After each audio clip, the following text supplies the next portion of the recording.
Hello everyone, my name is Shreyash and today we are presenting our lab stock price analysis and algorithmic trading part 2. So in the previous lab, we had built a user interface for the user to create the stocks and the portfolio and decide what stocks we need to put in his specific portfolios. And we have implemented how we are going to store those data in our database. So in this lab, we are going to include some of the trading strategies like moving average, and we are going to also implement LSTM to predict how the stocks will look so that we could maximize the returns for a specific portfolio that we are interested in. So we started with basic library installations on Ubuntu like Matplotlib and scikit-learn, and then later I'll show you how we have implemented in our part two. So this is our main interface that user will be seeing. And we have seen all the options that we work on for creating new portfolio, deleting, adding stock. And from the last tutorial, we saw that the stocks which we kept in our tech portfolio was Apple, Google, and Microsoft. And we have added a new menu here called Run Stock MA algorithm. So if you could see, this is our current situation with the stocks. We have created a portfolio called Tech, and inside Tech, we have Apple, Google, and Microsoft. So if I try to run the MA algorithm, it will ask me the portfolio ID, which is 9 in our case. And if you would run it, you would see the graphs. The graphs will pop up. And here we are considering the moving average strategy, where we are considering 50-day as a short MA and 30-day as a, sorry, 300-day as a long MA. And here the blue line represents the closing price of the Apple stock, and the orange line represents our 50-day moving average, and the green line represents our 300-day moving average. And I have also shown the signals where it is selling a specific stock and at what rate it was present on that day. So that's how we have created for Apple. And this is our second graph for the Googles. Similarly, the prices, the moving averages, and the plot, the legend that you can see here for selling and buying and at a particular closing price. And we'll now move next towards how we have implemented this algorithm in our Python code. So yes, so this is the Microsoft, and now we will move on how we have implemented it in our uh, scripts. Hi, I'm Kritika, and so I'm going to continue with the upper shaders. This is task one of our assignment. And here I'm going to show you. So we are including another option in our menu that is run stop menu algorithm. It's option 7. So option 7 allows us to give an input of portfolio ID, which we gave it as 7. And we're going to call a function called as fetch stocks from portfolio, given the portfolio ID as the input. So the function is given here. Fetch stocks from portfolio function, we are taking the information about the stocks which is present in that portfolio state in our database, and we are retrieving that information. And then we are calling the function run stock in the algorithm, but the input is the stocks which we took it from in portfolio. So here, yeah, so run stock in the algorithm is the function. Here we are given the end date to be as the current date, and the start date would be 6 years prior to it. And then we are going to run this all the functions is stock by stock. So we're going to follow here. So fetch data is the function that we are calling first, which is going to fetch the information from Wi-Fi or everything about that stock. And then we have the second function, it's compute moving average. Here we're going to compute moving average for two window sizes. Short MA will be computing for 50 days window size and long MA for window size of 300 days. That means that for the last 15 days, the closing price information will be taken for that stock and divided by 50, which is the short MA value, and same thing for window size of 300. And then we're going to generate signals. That is, we're going to show where we can buy and where we can sell. So we are using this condition to figure out when can we have the buy signal and sell signal. So when the short MA, that this value is less than the long, like on the current day, and on the previous day, the reverse happens that when the short MA value is less than the long MA, then a buy signal would be generated if the stock is if you're not trading on it. If there's no trade happening beforehand, then a buy signal would be generated. Next is that when the condition that short MA is less than long MA on the current day, and on the previous day when the short MA value is greater than the long MA, then a sell signal will be generated indicating for us to sell the stock at an appropriate time for us to sell the stock.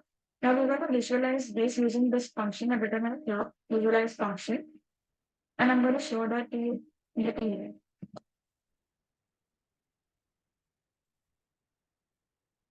So we've done that for three stocks which is present in our portfolio. First is the Apple stock. So here you can see that when the orange line indicates the 50-day MA, that's short MA, and green line indicates the 200-day, it's a long MA.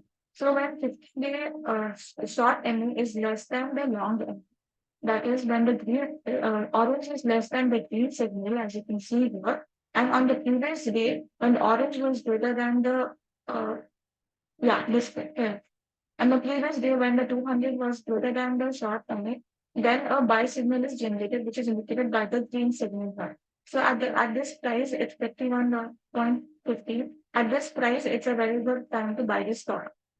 And here the condition is reversed. That is when the short MA is less than the long. So that is orange should be less than 3. So here you can see orange is less than 3. And the previous day, short MA is greater than long MA. So this orange is greater than 3. Sell signal is generated, indicating that we can sell the stock. So this is about it for our first task. And for the second task, we're going to use LSTM model for prediction of our stock prices.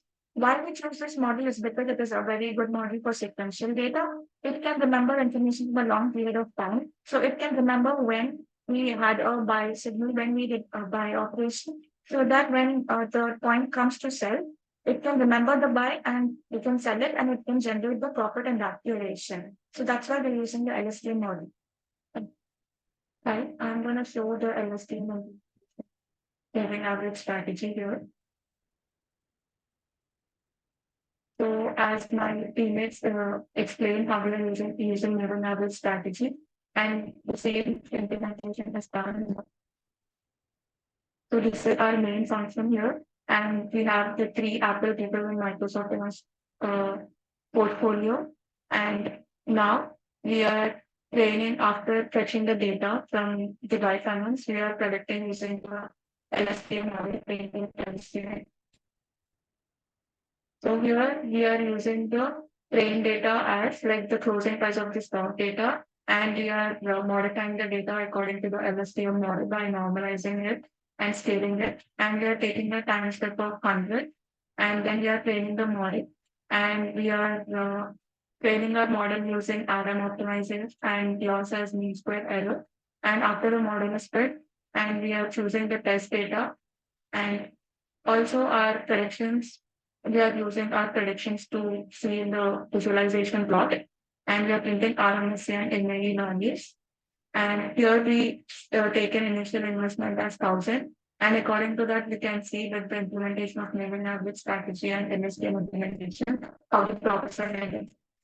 So if we can observe here, so this is the graph of the price, and this orange line is the predictions of LSTM, which is almost similar to the original stock price. This is for Apple, and after training the model, we have got RMSA value and MAE value. And here, like using moving average strategy, we are generating buy and sell signals.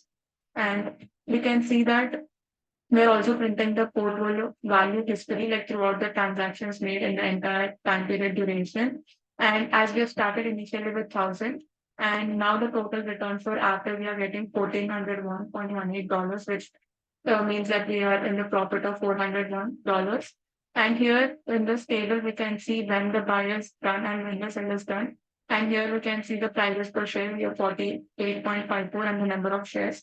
Like our algorithm wanted to take is $20. And now the total value is 48.54 into 20, which is 970. And here we are buying it. And the buy and sell operations will happen according to the moving average strategy. and predicted according to our LSTM implementation. And over the period of time, we are getting a total return of 14.1 per Apple, which we are in a profit of 401. And annualized return, we have 476.57%. And sharp ratio is very high, which is indicating that our algorithm is performing good. And similar for the Google as well. Yeah, these are the original stock prices, and these are the predicted. Orange is the predicted price of the LSTM, which we can say it is almost similar. And these are the analysis made for Google. And similarly, whereas for Google, the total return is 15.4, where we initially started with 1,000, and we are getting 5.4 in return as profit, which which we are in a profit margin, and annualized return is 527.30%. And this is for Microsoft. And or again, the orange line is the predicted price by the LSTM, which is almost similar in this case as well. And this is the transaction history that we are printing again. And as we started with 1,000, and we are getting 1849 as our total return, which is we are in the profit margin of $849, and annualized return 711.78%, and sharp ratio is again very high at 71,117. So from this implementation using moving average strategy and LSTM, we can say that our model is gaining good profits, whereas for all the three stocks in our portfolio, we are incurring a profit of about 500, whereas with starting with initial as $1,000, we are getting above that. So I believe our model is performing well with the technology sector, given the Apple, Microsoft, and Google, and it works the same for the other portfolio values. Thank you.